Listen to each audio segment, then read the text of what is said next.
Seafood is often praised as one of the healthiest proteins we can eat. It's rich in omega-3s, lean, and recommended by doctors worldwide. But here's the surprising truth. Not all seafood is what it claims to be. Globally, 1 in 5 seafood samples is mislabeled, according to a review of over 200 studies from 55 countries. That means when you order red snapper or wild salmon, there's a good chance you're actually getting something entirely different, usually a cheaper or lower quality fish. In the United States, 1/3 of seafood tested was found to be mislabeled under FDA guidelines. In Canada, studies revealed mislabeling rates as high as 60% in some cities. And in Italian markets, DNA testing found fraud rates as high as 80% for certain species, such as shark slices sold as palombo. Most of us trust the label. If it says salmon, we believe it's salmon. But in this video, we'll find out that trust is often misplaced. It's a bit like paying for steak, but being served ground beef. Seafood mislabeling happens when one species of fish, shellfish, or crustacean is sold as another. Sometimes it's deliberate, like swapping tilapia for grouper to make more profit. Other times, it's accidental, caused by poor tracking or long supply chains that make it hard to keep information accurate. It can even involve tricks like overglazing, where sellers add heavy layers of ice to frozen fish so the product weighs more. Under US law, that's considered adulteration and misbranding. For the average shopper, it's nearly impossible to spot. By the time fish is filleted and packaged, it's just a slab of flesh that could be almost anything. And if you've ever bought fish that seemed watery or shrank dramatically after cooking, you may have experienced this problem without even realizing it. At its core, the motivation is profit. Expensive fish like cod, tuna, or snapper are often replaced with cheaper substitutes. Sellers pocket the difference, while consumers lose out. Several studies highlight just how common the problem is. For example, Oceana reported that red snapper is one of the most frequently faked fish, with up to 90% of samples in US markets turning out to be something else entirely. In another investigation, researchers found that sushi restaurants sometimes served escolar in place of tuna, a fish that looks similar but can cause severe digestive problems. And the FDA has raised concerns about imported shrimp, which may come from farms that use antibiotics banned in the US, creating food safety risks. So it's not just a matter of getting less than you paid for. It's about risks to health, sustainability, and trust in the food system itself. Why does this keep happening? The answer is fairly simple. Cheaper fish swapped for expensive species means bigger profits. Popular fish like salmon or cod often run short, so sellers quietly push in substitutes. Fish also travel thousands of miles through multiple middlemen before reaching your plate, making traceability extremely difficult. And then there's naming confusion.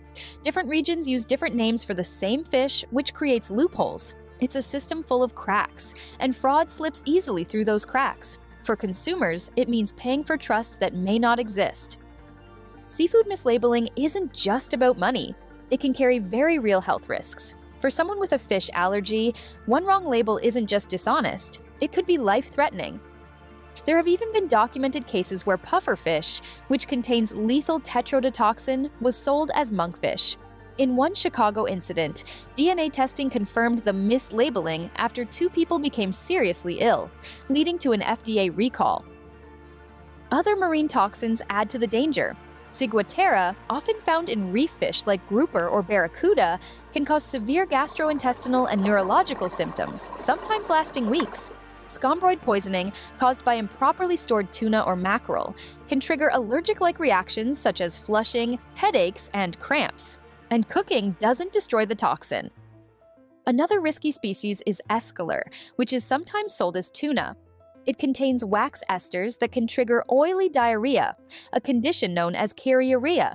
This is so unpleasant that both Italy and Japan have banned its sale. Finally, farmed fish from some countries have been found with banned antibiotics, such as malachite green and nitrofurans. These aren't just toxic. Over time, they also contribute to antibiotic resistance. For older adults who may already be managing chronic conditions, mislabeled seafood can pose even greater risks.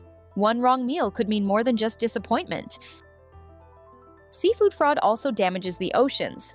When species are mislabeled, fishery managers cannot accurately track what is being caught and sold.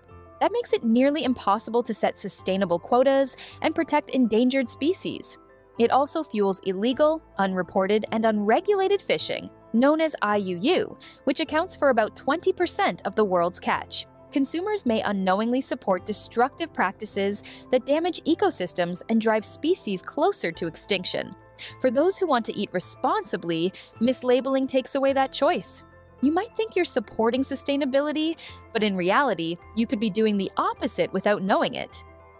Steps are being taken to tackle seafood fraud. The Marine Stewardship Council, MSC, for example, uses a chain of custody standard to trace seafood from ocean to plate. Their DNA testing found that 99.1% of MSC-labeled products were correctly identified. The Food and Agriculture Organization of the United Nations also leads international efforts to fight IUU fishing and improve transparency. And scientists use DNA barcoding, which can identify fish species with over 98% accuracy, making it much harder for fraud to go unnoticed. While these tools are effective, they can't stop every case, which is why consumers also have a role to play. There are a few simple steps that can lower the risk of being misled.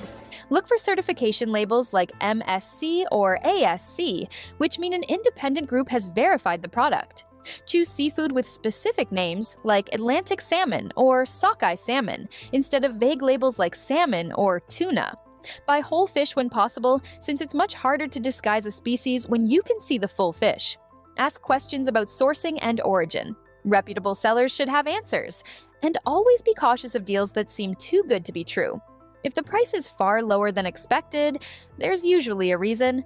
Even small steps, like choosing certified products or asking the right questions, can send a powerful message to the industry. Seafood can still be one of the healthiest foods you eat. The key is knowing how to choose wisely. Most reputable fishmongers and stores work hard to source honestly. And consumer awareness is growing, which is putting pressure on the industry to do better. By making informed choices, you not only protect your health, but also support sustainable fishing, helping ensure there's seafood for future generations. Seafood fraud is a reminder that we can't always take food labels at face value, but by staying informed, we can make smarter and safer choices. Have you ever bought fish that didn't look, taste, or feel like what you expected? Maybe it seemed off, or didn't match the label. Share your story in the comments below. Your experience could help others in our community. And if you found this video helpful, don't forget to give it a like, subscribe to Healthy Natural Remedies, and turn on the notification bell so you never miss our future videos on natural ways to stay strong and healthy. You can also check out our channel merch linked below. It's a great way to support the channel while sharing your love for natural health. And if you'd like to go a step further, you can use the Super Thanks button under this video.